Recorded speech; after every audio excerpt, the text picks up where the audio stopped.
Hello, everyone.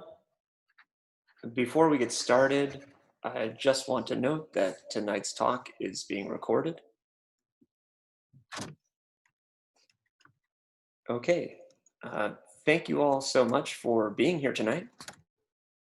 I'd like to welcome you to Boston University's Tuesday night lecture series. My name is David Snyder, and I'm an assistant professor and chair of graduate studies in sculpture at BU's School of Visual Arts. This evening marks the final installment of our fall 2020 Tuesday night lecture series, which is hosted by the MFA programs in painting, graphic design, and sculpture, with collaboration from BU's Department of Art History. Each semester, TNLS brings practicing artists, curators, and art historians to BU to present their work. The series is an integral component of our MFA programs, which provide 2 years of intensive studio practice and artistic community situated in the heart of BU's urban campus, 808 Commonwealth Avenue. In addition to a public lecture on their work, many of our speakers meet with students for individual studio visits and group critiques, as well as for hands-on workshops. For more information, registration links, and recordings, please refer to the URL in the chat. All lectures this fall have been held virtually, and recordings of many of the talks are available on the same site. As a reminder, after tonight's talk, we'll have some time for a Q&A, so feel free to input any questions you may have in the Q&A, and we'll get to them after tonight's lecture. This evening, it is my absolute pleasure to welcome Julianne Swartz to BU. After maybe 3 or 4 semesters of trying to figure out the logistics of bringing Julianne in, having her join us now is a major silver lining to this all-virtual format. The irony, of course, being that although it documents really well, as you will see, Julianne's work offers some of the most immediate in-person experience I've had as a viewer. In fact, the designation of viewer is inadequate in relation to work that can't always be seen all at once or even be seen at all, being as it is not limited to physical manifestations of presence. Objects appear as decentralized systems of networked, interconnected parts that simultaneously occupy different spaces, forms, and phase changes. It's the kind of work that I've often tried and always failed to describe. This being a case in point, which is why I am so pleased that tonight we all will have the luxury of Julianne's own guidance through her polymorphous visionary practice. Before we hand things over to her, I want to welcome Hannah Minifee, a current second-year sculpture MFA student who will offer an introduction to Julianne. Thank you, Hannah. Thank you, David. The source of a sound starts a ripple of energy that moves as a wave. The energy shifts the particles in the air, radiating outward until it vibrates a membrane in the ear. When you are hearing something, you are hearing a wave of energy transfer. Julianne Swartz is fascinated by ethereal mediums, like light and sound, that are the invisible connectors to all that we see and hear. This, in turn, impacts our understanding of the physical world around us. Her work uses scientific discoveries and methodologies, mainly from physics, to investigate these invisible energy transfers and the associated impact on the listener or viewer. With How Deep Is Your in 2012, Swartz snaked tubing throughout the De Corvado Museum in Lincoln, Mass. 2 songs layered over each other were played within the tubing, so that as you walked through the museum, you could stop and put your ear to the tubes and hear the music. In this way, the viewer had to walk throughout the museum to experience the piece and had to actively decide to participate by putting their ear to the wall. Julianne uses sound to accentuate and draw attention to the existing architecture and the spaces that would otherwise be overlooked. As Julianne describes when discussing her work, human tones, not words, are universally communicative. When looking through her website and various sources, I came across Bone Score Paper Zero from 2018. From what I gathered, there is an audio file that plays, vibrating a small wire which moves a suspended paper, very much like sound waves vibrating the membranes in our ear. The rustling paper creates its own sound that almost overpowers the softly playing audio file. While I was not able to see this project in person, I did watch the video on the website several times. There is something very powerful about sounds that are so quiet that you have to strain to hear them. I found myself leaning forward into the computer, trying to hear the tones, all while having the physical manifestations of the sounds being visibly acted out for me by the paper. Even when the sounds cannot be fully realized, the subtle vibrations and the act of listening have the viewer completely engaged in the moment and the experience. Julianne capitalized on another universal truth. Sometimes when you want someone to listen, whisper instead of yell.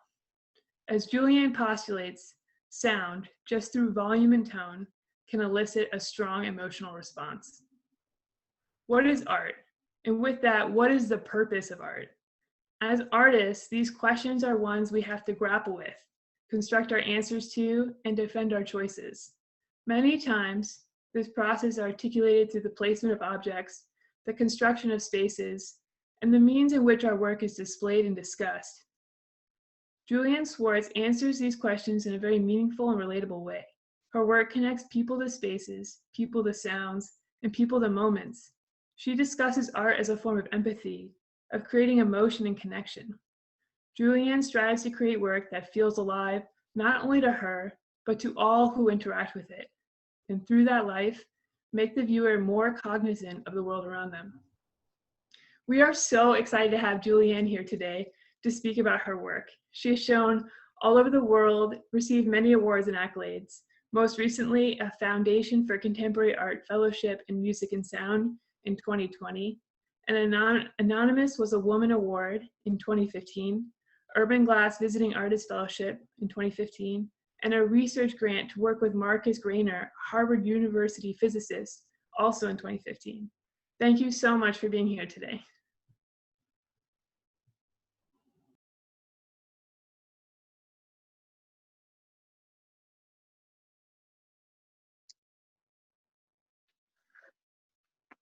Do you all, hopefully you can all see me. I'm actually not sure because I don't have a self view on here, but can someone just let me know if you're hearing me and seeing me? Great. Gosh, those were really beautiful introductions, David and Hannah. Thank you so much for those lovely words. I'm going to start my PowerPoint, and this is so strange because I don't see any audience members, but I'm just going to trust that you're all there and talk into the ether. Okay, so I like to start my PowerPoint with this slide, and when we're in a normal lecture, it's the slide that rests on the screen while everyone's coming in and before the talk starts. But I made a list one day of as many opposites, many opposites as many that I could fit on the screen. I could probably go further with these, but opposite, I'm always trying to embrace dichotomies and contradictions in my project. So it's really an endeavor to contradict myself in a piece. So that's why I start with this slide. So I'm going to go chronologically with these works, starting in 2001. I feel like this was probably my first, the first work that was really, that felt like a mature work to me. And it was a piece called Link Line. made in 2001, and it involved only two materials, which was 60,000 feet of red thread and 93 volunteers. And I was asked to be part of an exhibition in Harrisburg, Pennsylvania. And the exhibition was in response to an arson of a synagogue. So I thought that what I wanted to do was make a piece that existed within the community, not necessarily within the museum. So over the course of a few months, I think it was about 4 months, I did a lot of outreach in the town of Harrisburg through visits and email and phone, and made a route from the museum to a community center 4.5 miles away, and engaged 93 volunteers to tend a piece of thread through the course of the exhibit. So this is me running a piece of thread, the 4.5 miles through the town. And it was just thread, but it was very strong thread, polyester, super, super strong, you know, the strongest thread I could find, but still just a thread. And this is an Army Reserves barracks, and these two participants helped me by signing this contract and agreeing to tend the thread and retie it in the event of breakage for the duration of the exhibit. These were some children at a school who also agreed to tend the thread. A woman at a synagogue who agreed to tend the thread. So at each site where I had a tender, I would give them a piece of thread, and then, you know, a copy of the signed contract, and they would, you know, tend their section.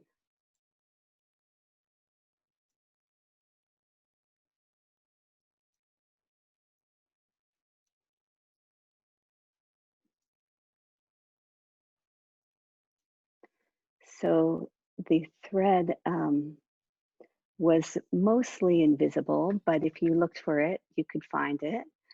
And I thought of it as a very literal connection between all of the people on the route that had agreed to participate in the project. So here it is on someone's deck. It went through places of business, private homes, places of worship, and then of course public street.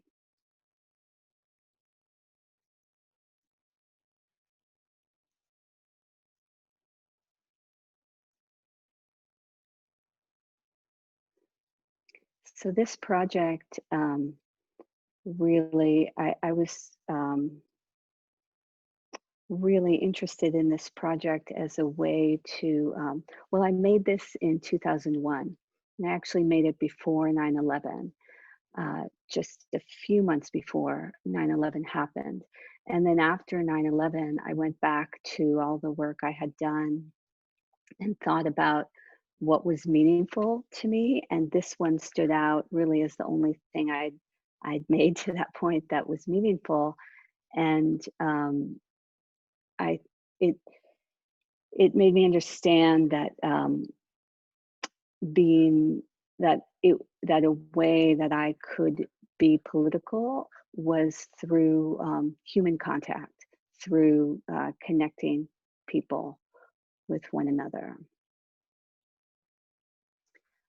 This is a piece from 2000. I did it first in 2003, and then later on, 9 years later, 9, 10, and 11 years later, I redid it in different sites. But this was the first site. The piece is called How Deep Is Your? And I'll just play this video and talk over it a little bit. The first incarnation of this piece was at PS1 Museum.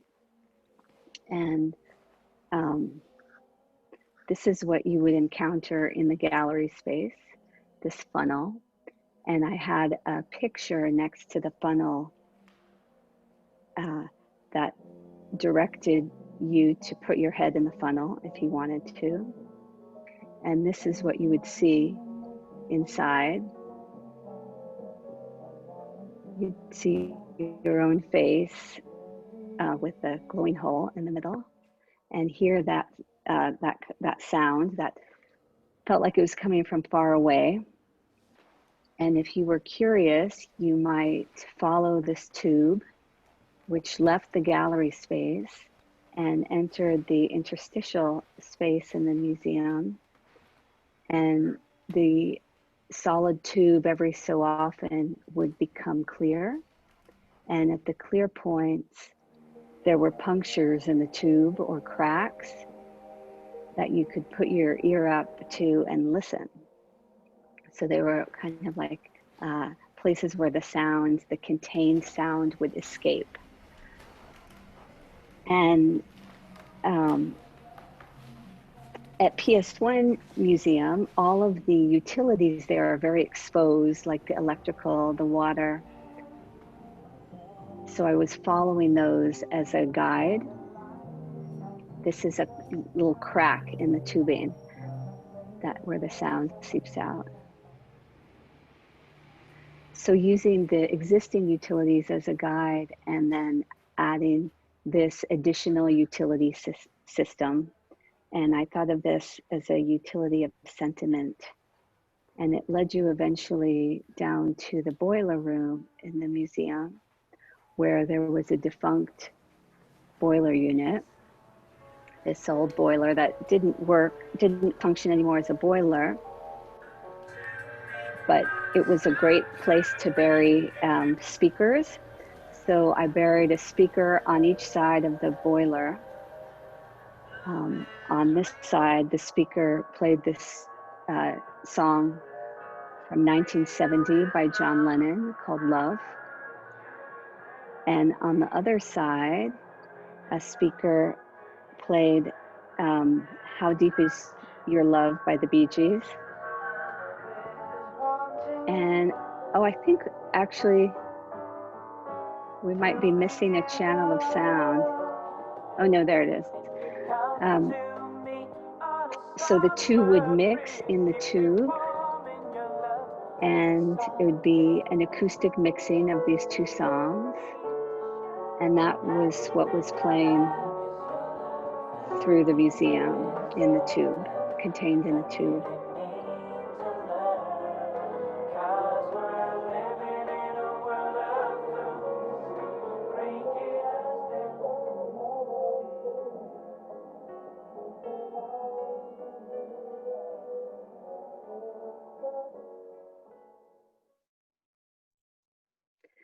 So this is a picture of one of the more recent installations, the installation that Hannah mentioned at the Decorative Museum. And so I've done it now in 4 institutions, and each time I use the architecture of the institution very specifically and follow it with the tubing system. And I always have at least 2 leaks in the system where you can put your ear up. And I try and find a kind of source room that isn't really a public space where I can have the sound originate. So kind of bringing people down through the museum to a non-public space.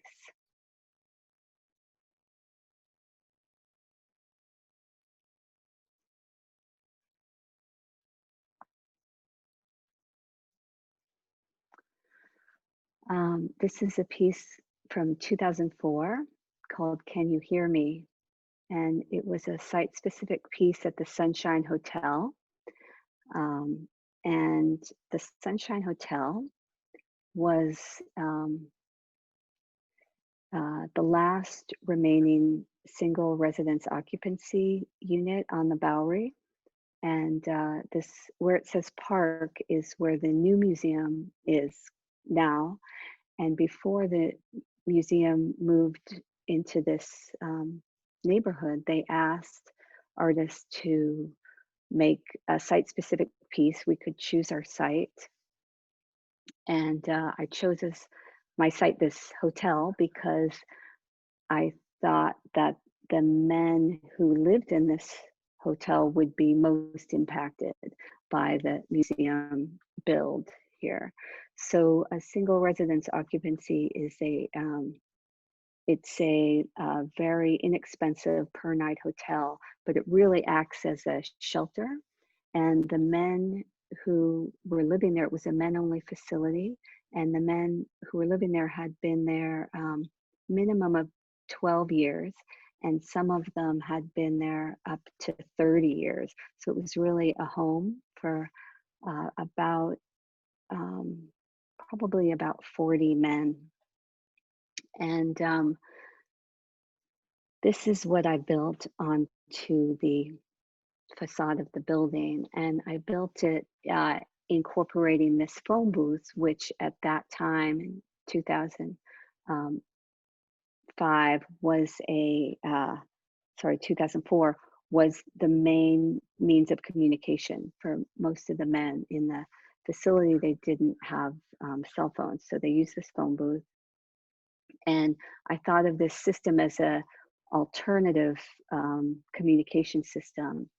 And I worked with a couple of the men specifically, or they were my helpers to open and close this box at certain hours of the day. And so I think it was 11 a.m. to 8 p.m. the box was open, and you could, from the street, go up and speak into that white tube.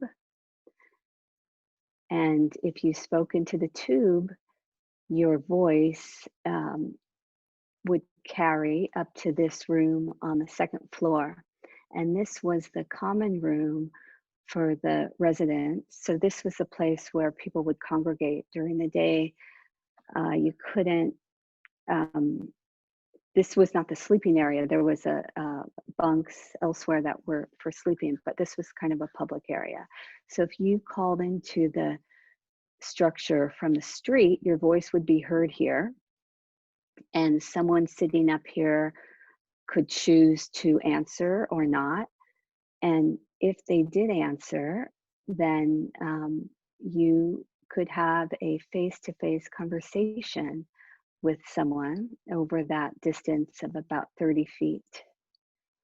And the great thing about, and it really was face-to-face, because you would be looking into their face, but their face appeared very small, very distant, and upside down, because so I used mirrors in the corners of the PVC to make a 5-bend periscope. So it ended up reversing, and you had all of that distance. So the face was very tiny, but the sound of the voice was very, very proximate, as though someone was talking right in your ear.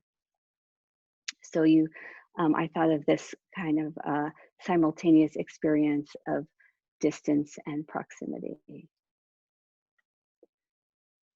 And the purpose of this work was quite literal, to give voice to these men who were living, living here, and clearly were going to be impacted by the museum moving in next door.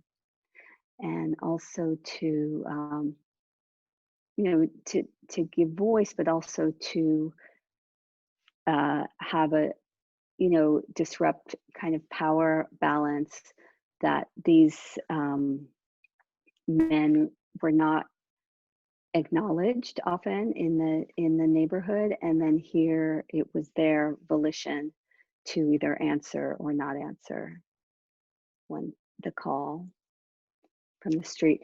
And this is what you saw if someone decided not to answer, just the flowers that were changed weekly.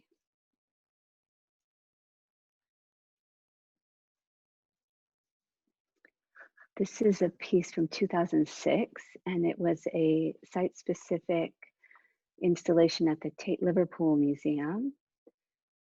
And let's see, it occurred in 10 sites throughout the museum. And I thought that I wanted to make the architecture, I kind of wanted to give the architecture an id. So give, have the architecture speak to you, but speak to you as a viewer in, actually the architecture was a way for viewers, for people to speak to you, other people.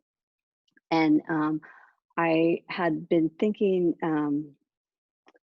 about this idea of the affirmation, like this internet. Well, I'll get back to this one. Let me talk about the content a little bit.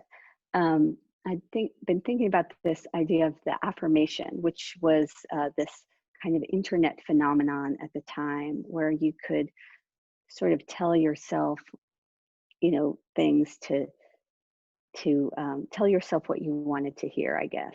And I thought about what if you gave affirmations to other people.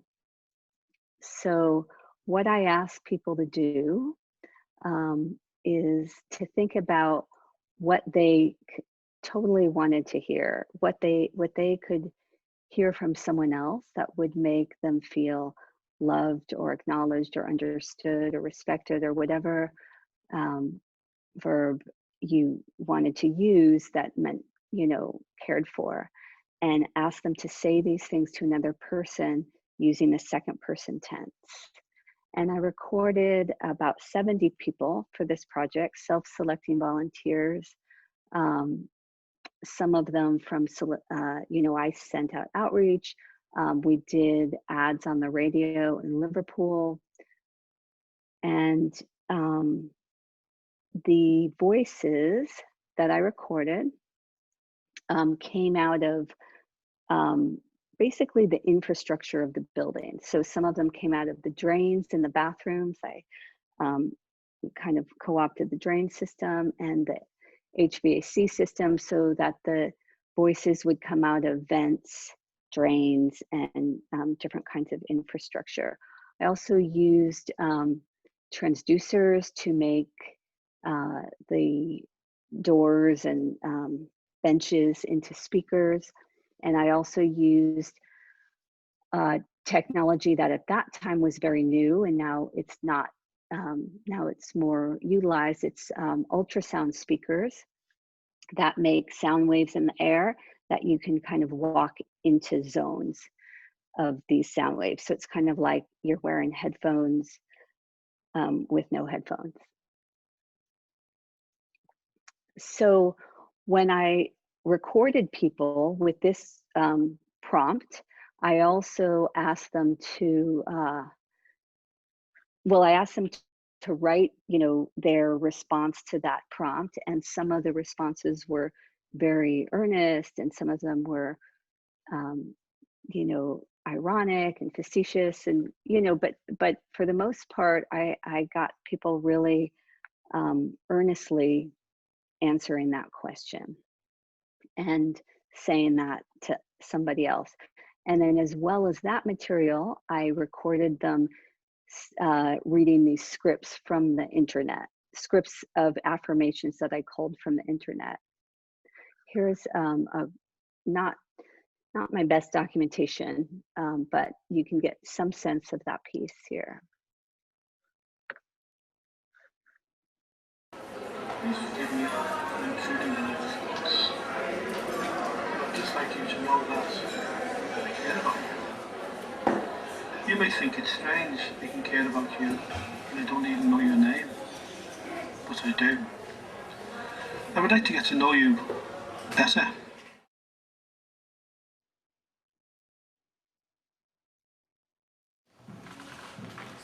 You are fascinating and interesting. You are fascinating and interesting. You are a magnet for success. have unshakable confidence. You're a winner. You're a winner.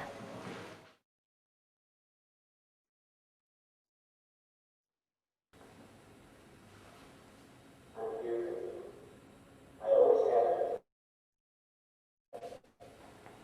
If you need, no. If you desire anything, I'll give it to you. It's that simple. I would do anything for you. I mean, we talk about it when you're not here. We talk about you, and we talk about that thing that you have that nobody else has, that sparkle or what. I mean, I didn't actually say sparkle, that was somebody else, but somebody said that about you, that you had a special sparkle.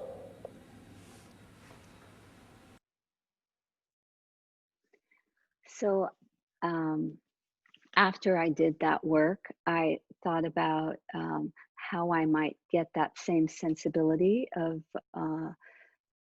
I guess that sensibility of surprise, or of, crossing a boundary from private to public, how I might get that in a discrete object.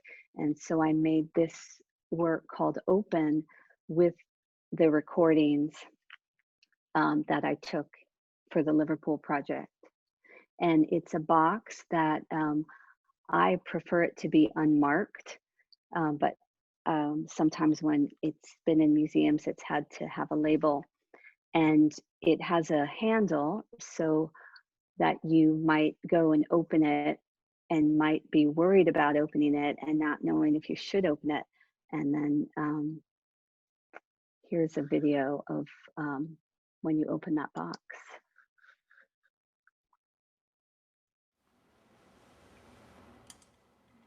I love you.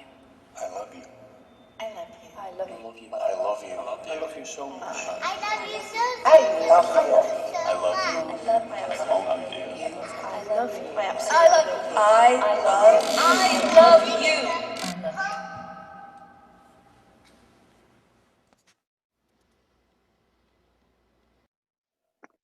So I'm not really a photographer, but I have made photographs, and I feel like in a way that the photographs are studies for sculptures. And this is one of the first photographic bodies of work that I made, and it was made by holding a camera in one hand and a mirror in the other hand, so that I could take a picture of my what was in front of me and what was behind me simultaneously.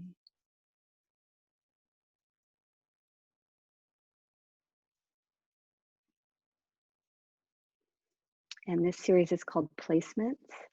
And I was thinking of the Smithson works, or I borrowed the name from the Smithson works. This is a piece called Sound of Light, The Sound of Light. And this was a site-specific project at the Jewish Museum in 2008, 2009. And it involved making 50 of these, I call them receivers. And what you do with a receiver is when you, I made this piece as an overlay onto the permanent exhibition in the Jewish Museum, which is on the 3rd and 4th floors. And it's an exhibition of a lot of kind of Jewish historical and cultural objects and some artworks. But it's a very informational, historical exhibit. And I thought about overlaying another kind of information there. So it was, the exhibit is 2 floors here, and a lot of didactics, a lot of signage. And I use the same signage, the same font, the same everything signage, except that I lit them, very brightly, and they were a slightly different shade of gray. And what I had on my signs were the names of 8 compositions. And I thought of kind of 8 sort of ineffables and made compositions for those things and put them in between the exhibits or areas in the exhibit where they would be another layer. So I'm not sure if you can read these. It's sound of beginning and ending, dust, sound of radiant, sound of obscurity. So I made a composition for each of these. And when you picked up one of those receiver objects, it's actually a radio. And I used 8 transmitters in this space and kind of arranged the transmitters so that when you were in front of one of these signs, you would cross into a zone of clarity, of clear sound. And when you were walking through trying to locate a sound, you were trying to locate a sign, you were walking through static. So you would navigate the audio static to find clear sound. So here's a documentation of that work.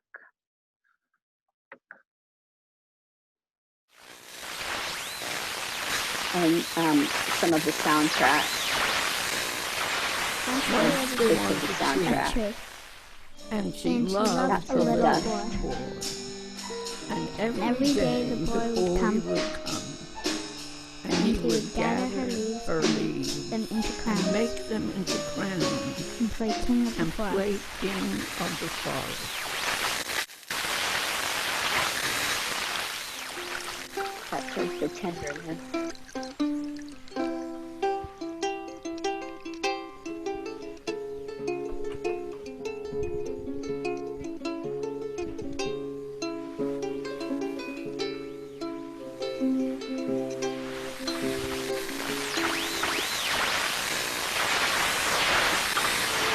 Sound of patience.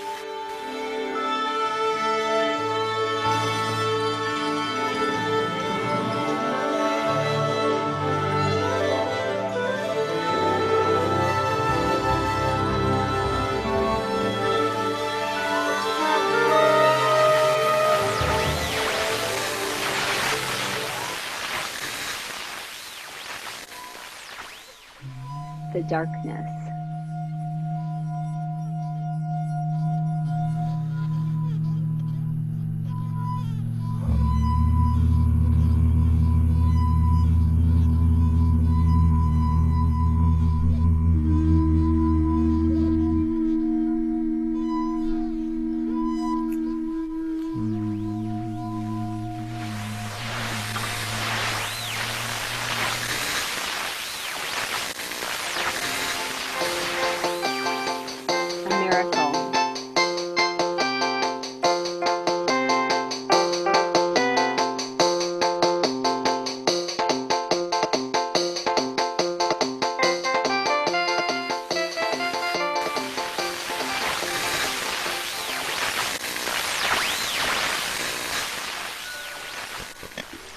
Sound of beginning and ending.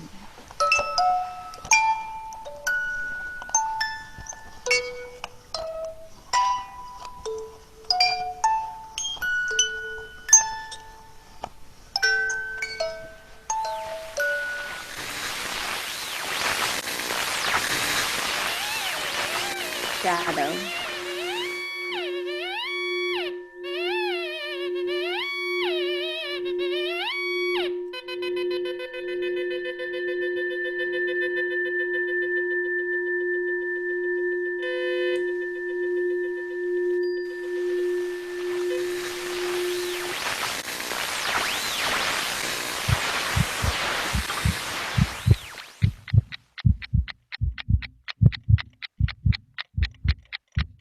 Sound of radiant, sound of obscurity.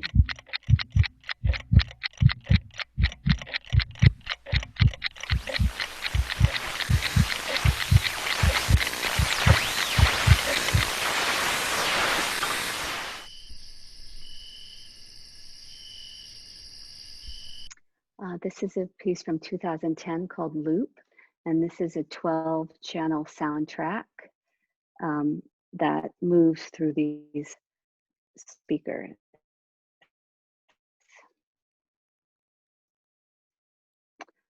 A photographic series called Close, and this was made with 2 tripods, one tripod to hold my hand and another tripod to hold the camera. And I had a drop of sugar water on the tip of my finger, and it acted as a lens. And I used a really close macro lens to focus on the image in the drop of water. And the images, they're all pictures of my daughter and husband in our yard, or close to our house.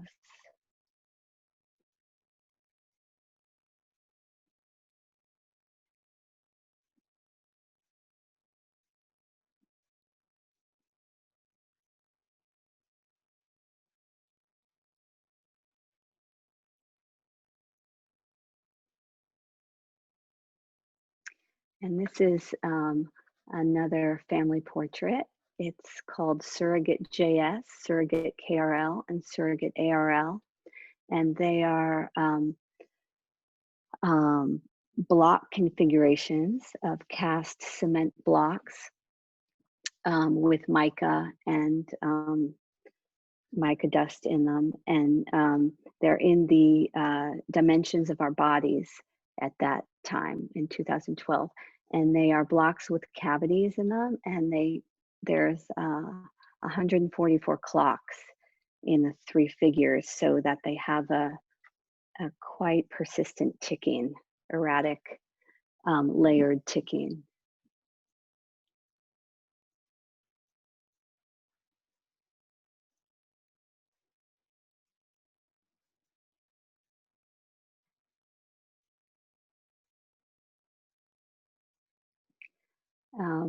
And then I thought about taking this idea of the family portrait and bringing it out to other family units. So I engaged, I asked people I knew who were living together, different family units, and asked them to go to an outdoor place, and one person would hold a round mirror, and then I asked them just to play, just to interact with each other. And I took these pictures of, it's basically like one person reflecting the other people in their like in their body. They're called co-portraits. Like I was thinking about co-sleeping, co-living.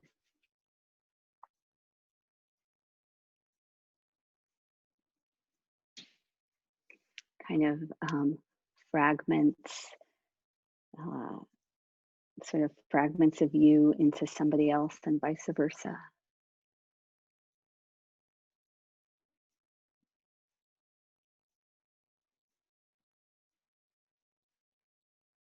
Also thinking about the portrait as gesture.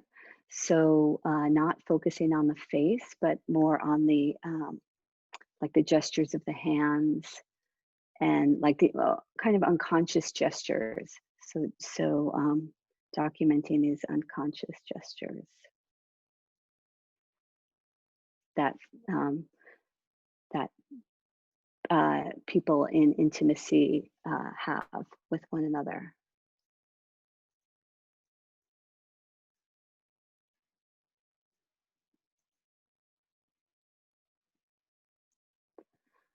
This work is called Blue Sky with Rainbow, and it is, this was a site-specific piece in Perth, Australia, in a museum there. And this is a sunlight collector that, this is actually an architectural object. I was thinking I would have to make this, but I didn't have to make it because it exists as an architectural thing to get light into basements and stuff like that. So what it does is it has these banks of Fresnel lenses, and they track the sun through the day, like they follow it through the course of the day, and they funnel the light into in this case, 4 fiber optic cables. So I put that on the roof. Well, first I should say that Perth is one of the sunniest places on Earth. It's extremely bright most of the year. And so that was on the roof. And then it fed the sunlight into these fiber optic cables that drop down into this kind of atrium space that was the center of the museum. And then the sets of cables split off into 2 different directions, and kind of made a drawing in this atrium space. And one set of cables went over to this hole in the wall, well, over to this cement wall, into which I carved I kind of chiseled a hole. So it was a solid cement wall, but it had a cavity inside it, and I chiseled a hole in there and set up some optics so that the sunlight, when it encountered the optical components, made a real-time rainbow in that cavity that you could view through this chiseled hole in the wall. So it wasn't a picture of a rainbow, it was actually a rainbow. So you can see like the light reflecting on this person's face. And the rainbow, or that, I guess I'll call it a prismatic event, is more accurate, happened in real time depending on what was happening in the sky. So, it would change in intensity, and it would change even in hue, in which colors of the spectrum you would see. I think this is a video. Oh, here's a video. So this kind of shows, I think it's a cloud coming, maybe the sun coming out from behind a cloud, so it gets very, very bright.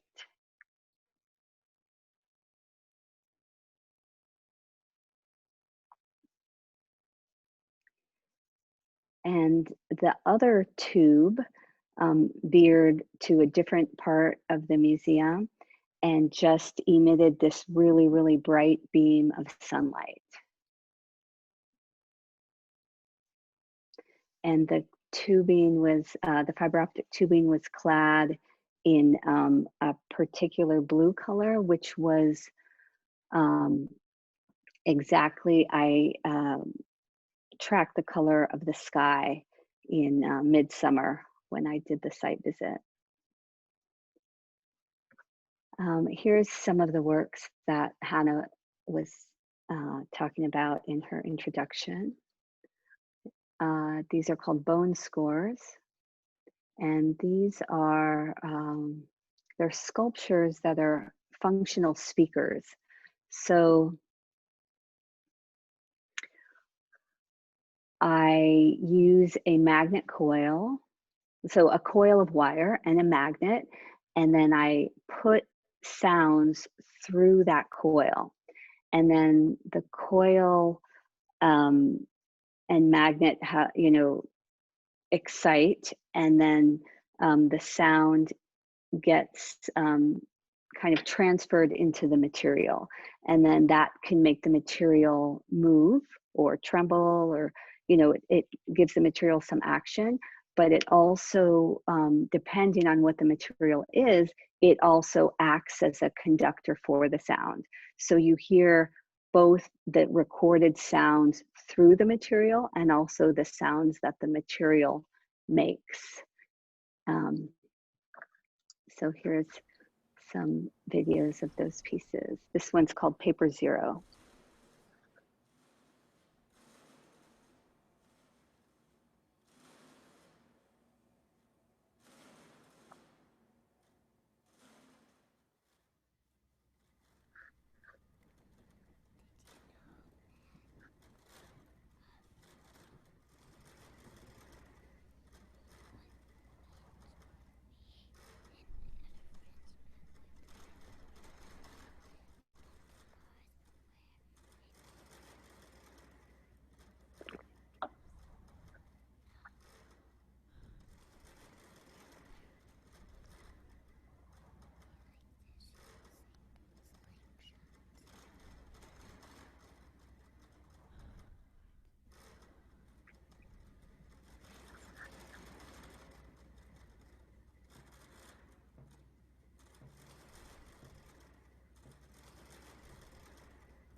And this one is called Bone Score Drum. And I forgot to say with paper zero that I list the sounds that are in the soundtrack as material. It's because you can't always discern the sound, but I want you to know the content.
And more recently, I'm making a body of work. I'm still continuing on these, I call them void weaves. And these are also speakers, I guess, but they're completely inaudible. So there's no sound to hear because there's no membrane that can conduct the sound. So this whole weaving is a kind of wire coil, and then there's a magnet somewhere in the weaving, and then I put a sound file through the object, and then it trembles in the waveform. It trembles with according to those particular sound waves. So these the void weaves are woven from electrical wire that's very, very thin, kind of like hair thin covered electrical wire.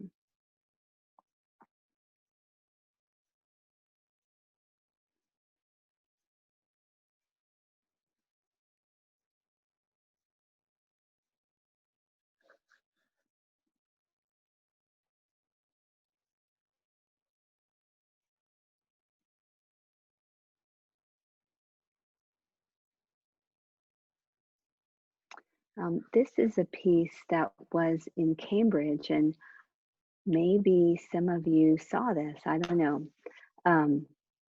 It was at Cambridge Commons, which is a park right outside of, right between Harvard and Radcliffe campuses.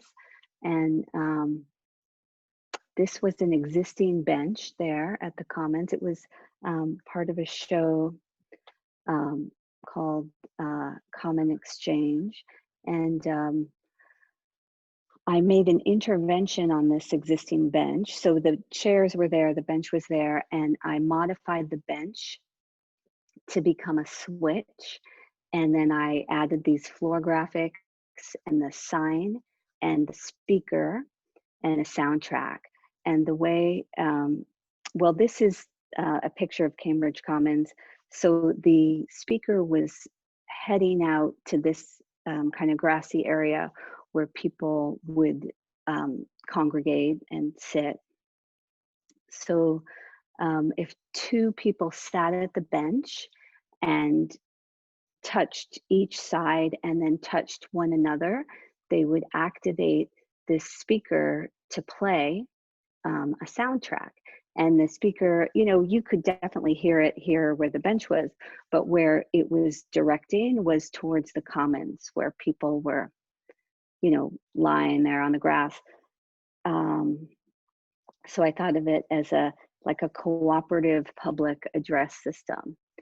And the sound material that was activated was the voices of about 32 kids, aged, the youngest was 7 and the oldest was 16. And I compiled a list of quotes by philosophers, poets, novelists, scientists, politicians, all kinds of different voices speaking on the subject of interdependence. And the quotes ranged in date from, I think the earliest was 1619 up to 217. And so the children could choose which quotes they wanted to read. And then I took those voices and compiled them into the soundtrack that got activated when people touched.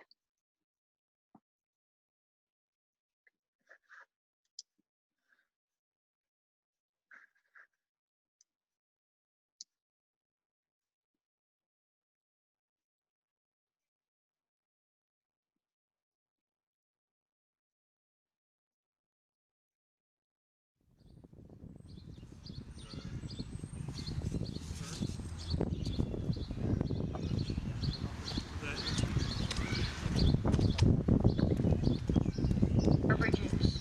Walls turned sideways are bridges. Walls turned sideways are bridges. Walls turned sideways are bridges.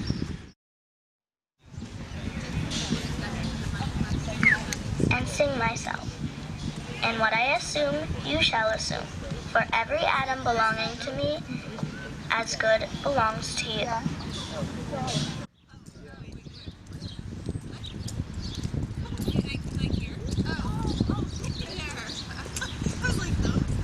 This is what love looks like in public. After the verb to love, the verb to help is the most beautiful verb in the world. You can rest assured that if you devote your time and attention to the highest advantage of others, the universe will support you, always and only in the nick of time. Citizenship is going from a culture of me to a culture of we. Citizenship is going from a culture of me to a culture of we. Citizenship is going from a culture of me to a culture of we. Citizenship is going from a culture of me to a culture of we. We must find the common ground, and we must. What we are asked to do is to love, and this love itself will make ourselves and our neighbors worthy. The love of our neighbor in all its fullness simply means being able to say to them, "What are you going through?" They wrote upon a sheet. We owe to each other a terrible and a tragic duty. No person is an island.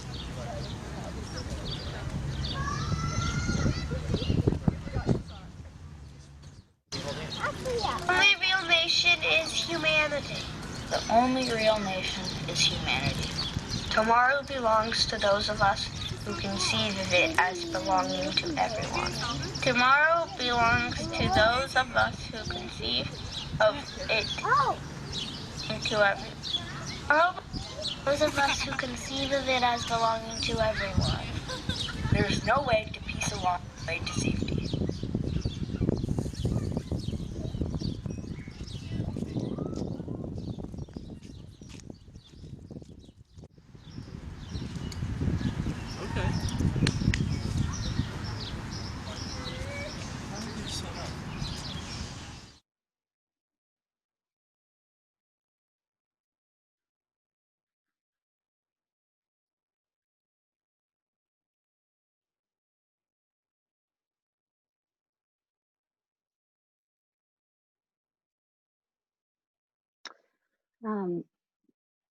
This piece is called Sign Body, and it's actually an ongoing body of work that's taken on a lot of configurations.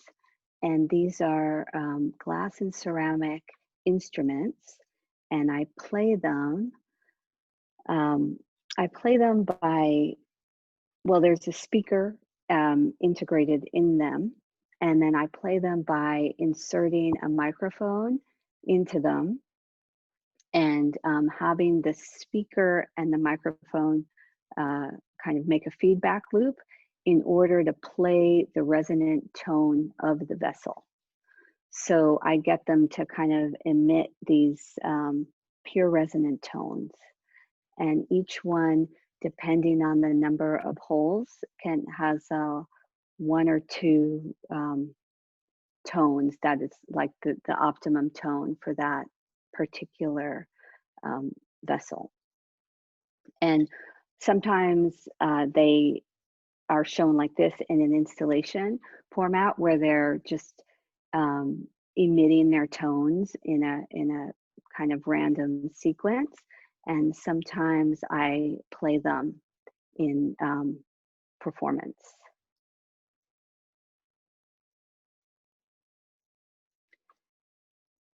So I'll just play a quick video so you get a sense.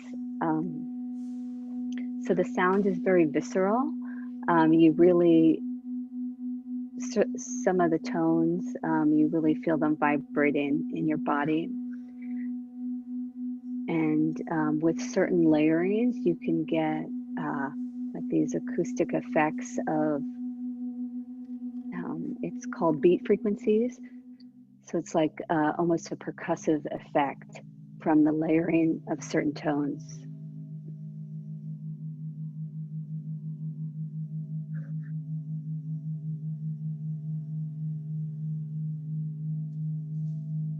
And then what I'm doing there with my hands is modulating the frequency.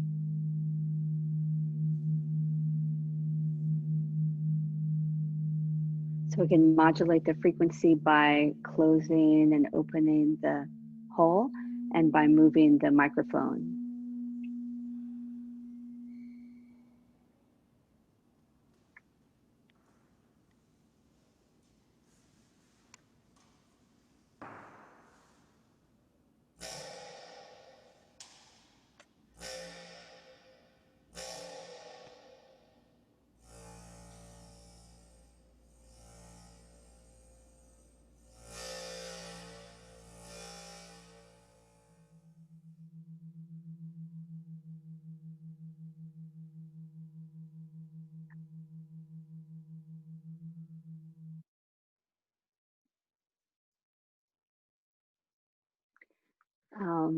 The last piece I'll show you is this piece, 4 Directions from Hunter's Point. And this was a commission from, it was a Percent for Art commission.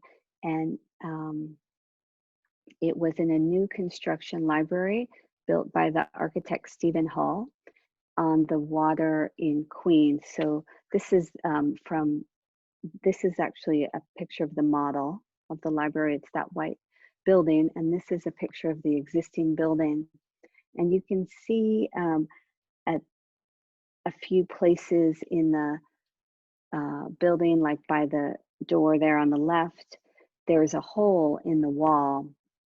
And when we poured I worked with the architects from the design phase. So the building itself was a drawing, but before they poured the building, we figured out this project together, and they left these cavities in the walls when they poured the walls. So that yellow dot is one of the cavities for my pieces, and there's 4 of them through the building. So what I did, I made 4 plugs for these cavities, optical plugs, I guess. And they're all named for the piece is called 4 Directions from Hunter's Point, but they're subtitled for the direction they look and what they do to the view.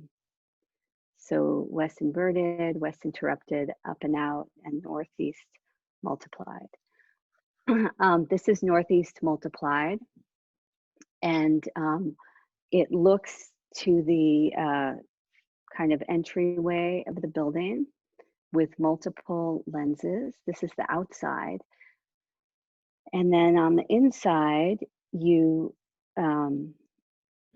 see, it kind of looks like a video screen because it's collecting all the light, and it's like almost like a live action video of what's happening outside.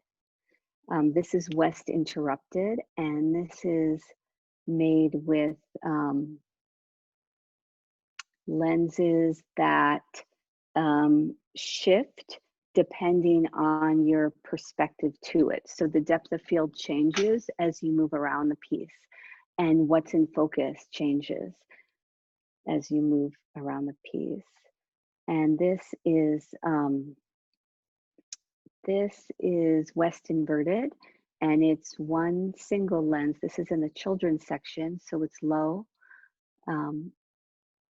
And it's one single lens that looks out right onto a dock that has a lot of activity. So you can kind of see the ships moving by and the activity on the dock.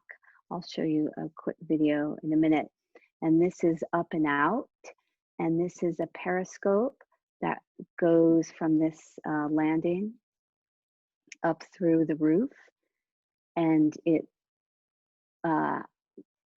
has a kind of series of, I think there's 30 lenses in there, maybe, I can't remember how many lenses, but there's many lenses in there that are transferring a view from kind of ball lens at the top down to what you see in there. So what you see is the sky and then the buildings surrounding the sky, the neighboring buildings. Here's a video that shows that, some of that in action. And of course, what you see is completely dependent on the weather or the season or what's happening out there.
And I'll end with that excellent quote. And let's see, stop share.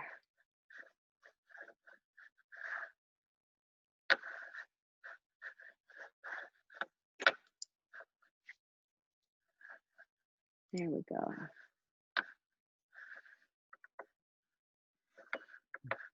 Hi, Dave. Out of nowhere, Mephistopheles. Wow, Julianne, thank you so much for that fascinating and kind of mind-boggling tour of all of that work. I sympathize with the position of, you know, speaking down a hole, but I guarantee you we were all glued to the screens. I wanted to open the floor to questions, and maybe I could take advantage of my position as host by offering the first one. Sure. You began the talk with a discussion of the role of contradiction in your work. In fact, I think the way that you put it, I'll paraphrase, is that your aim is to contradict yourself within the work. And it just, it struck me that that's such a beautiful, intuitive and counterintuitive way of making a kind of productive tension. You like choosing a point of reference and then referring to its antithesis or finding its antithesis or counterpoint or binary. Could you talk a little bit about how that functions within the process as you're working, like how you identify a point and then identify its counterpoint and the negotiation that you make between them?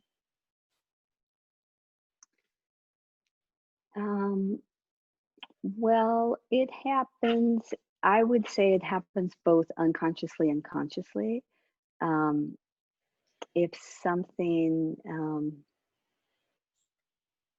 you know, it happens consciously because I try to disrupt myself. So if something's too funny, I try and make it serious. Or if something is too serious, I try and make it funny.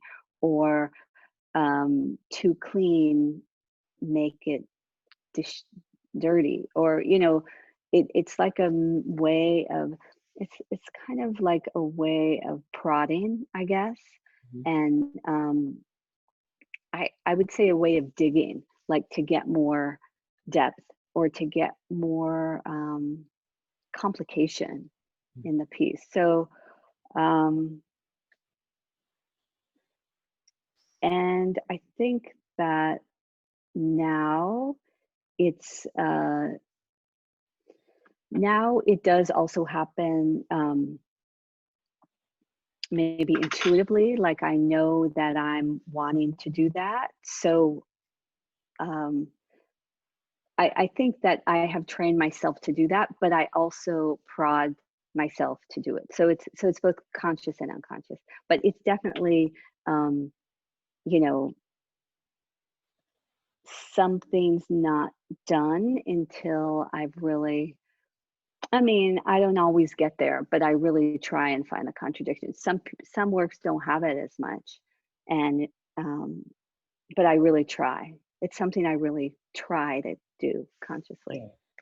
Well, it strikes me that like so much of your work deals with passages or like the construction of a device or an apparatus that allows for some sort of transmission of energy or like embedded audio to make its way through some sort of structure and kind of find an endpoint, find a receiver.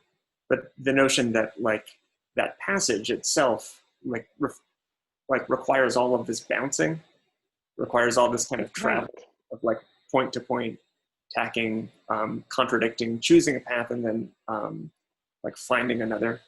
But that also, as a result of that, the conduit itself, the unit that allows for this transmission, really conditions that impulse, right? Like it changes it according to the structure. Absolutely, yeah. And as such, it's kind of pointing to the fact that like these structures that we use to communicate or to connect are not neutral? Is that something that you're thinking about? Yeah, well, definitely, definitely the first part of your observation was very directly how I got into working with sound. I got into working with sound through working with fiber optic cables. And the reason I was working with fiber optic cables is because my cousin is a dental supplier and he gave me some. And so I just happened upon the fiber optic cables and was using them to move light from places that had light into places that didn't have light. So I would, use them in exhibitions to like light up dark corners and things like that. But I started to notice exactly what you said, that through the transmission, the material is changed. So through the transmission, through the process of transmission, the light would change form, like it would change consistency, change materially. And then, that made me think about sound and sound through tubes. And then, so really that process of changing, of the transformation through that passage, through some sort of passage, the transformation of material through the passage.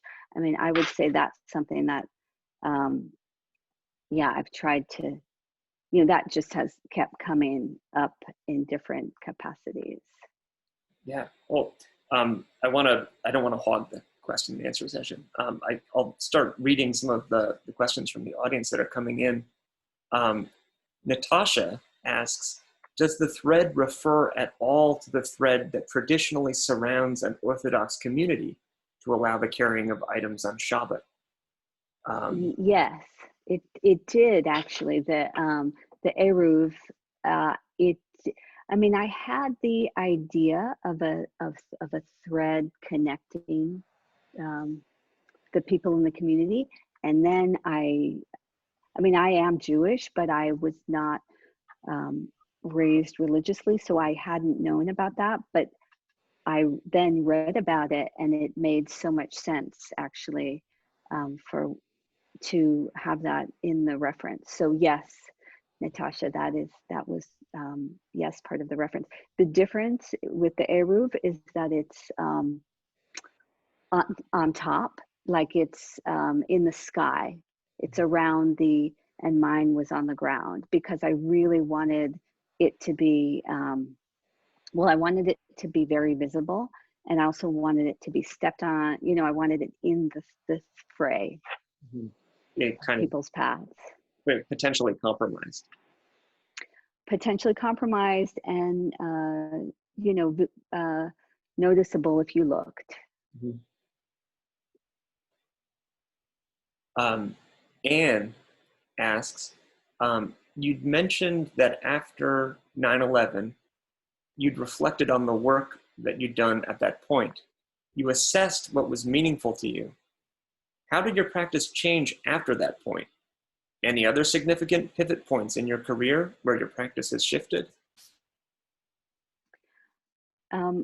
2001 was a huge pivot point because before that point, I would say that before Linkline, I was primarily doing work that was very phenomenon based. So, the piece that I did in the library was really hearkening back to some much earlier work. So it was work like that like maybe used optics, or I was using fiber optics, but it was really about phenomenon and phenomenological experiences. And then after 9/11 and after Linkline, that process of making Linkline was was quite different. It was just so it was a much fuller process for me, and I really felt like it got to something very important. And, you know, after that point, I just really wanted my work to be, you know, to hit more on an emotional realm. And I thought, you know, I mentioned being political, and I never could really make work that's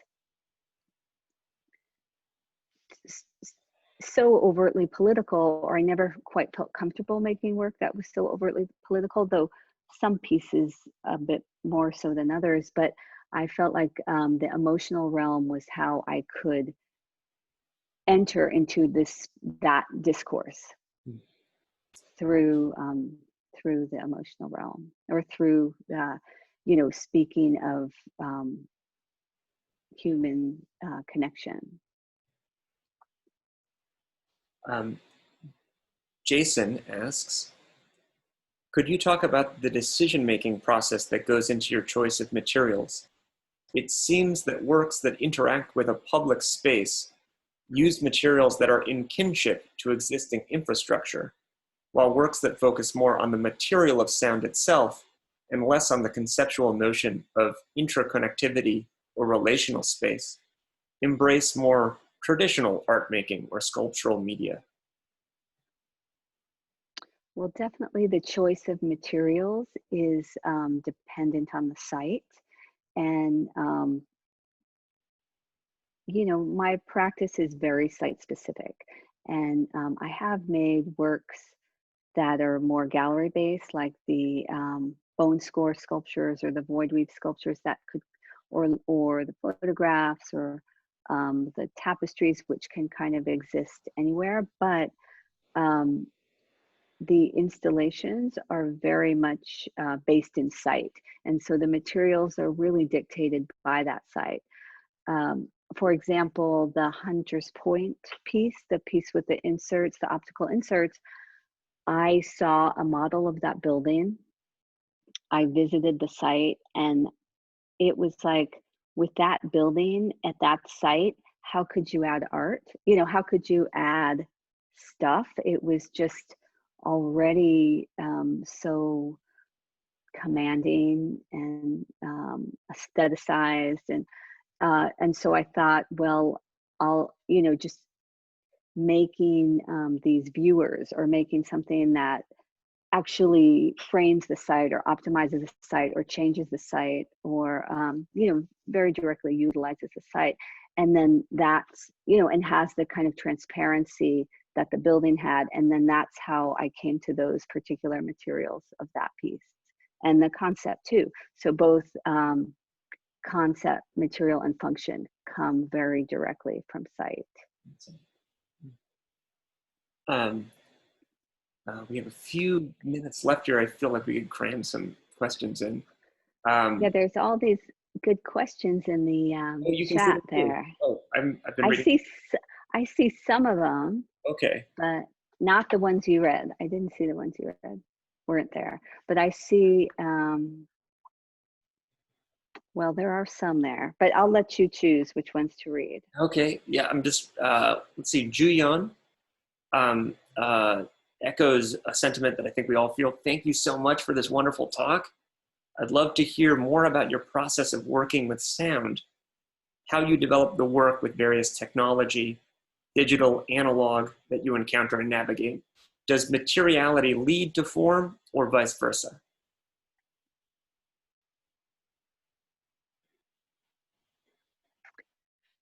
Does materiality lead to form, or vice versa? Well, actually, I often have the ideas for pieces as sort of whole impressions. And then I work backward from that, how to make that happen. So, you know, it's different for each piece, but often I'm working back and forth between material and form, so that they can, you know, it's kind of like two brains. It's one is the thinking brain, and one is the tactile, and one is the intellectual, and it's kind of back and forth so that they can mold each other. They can influence each other. I think we have time for maybe one more question. David asks, how do you, let's see, Finth, your photography practice linked to your sound pieces? How do you link your photography practice with your sound pieces? Are they exploring separate ideas? Find, thanks David. How do you find your photography practice linked?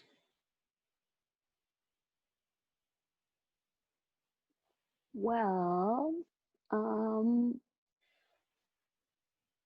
I don't know.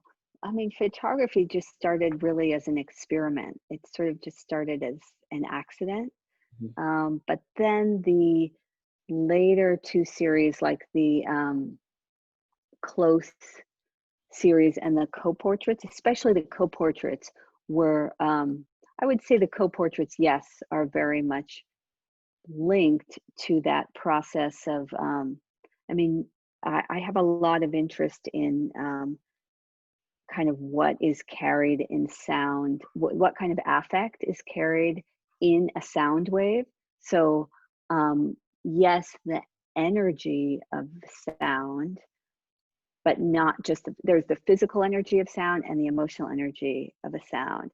And like the voice as something that is, something deeply of me that when I speak is projected out. So like the voice comes out of the body. It's like a part of the self that travels out of the body, and then,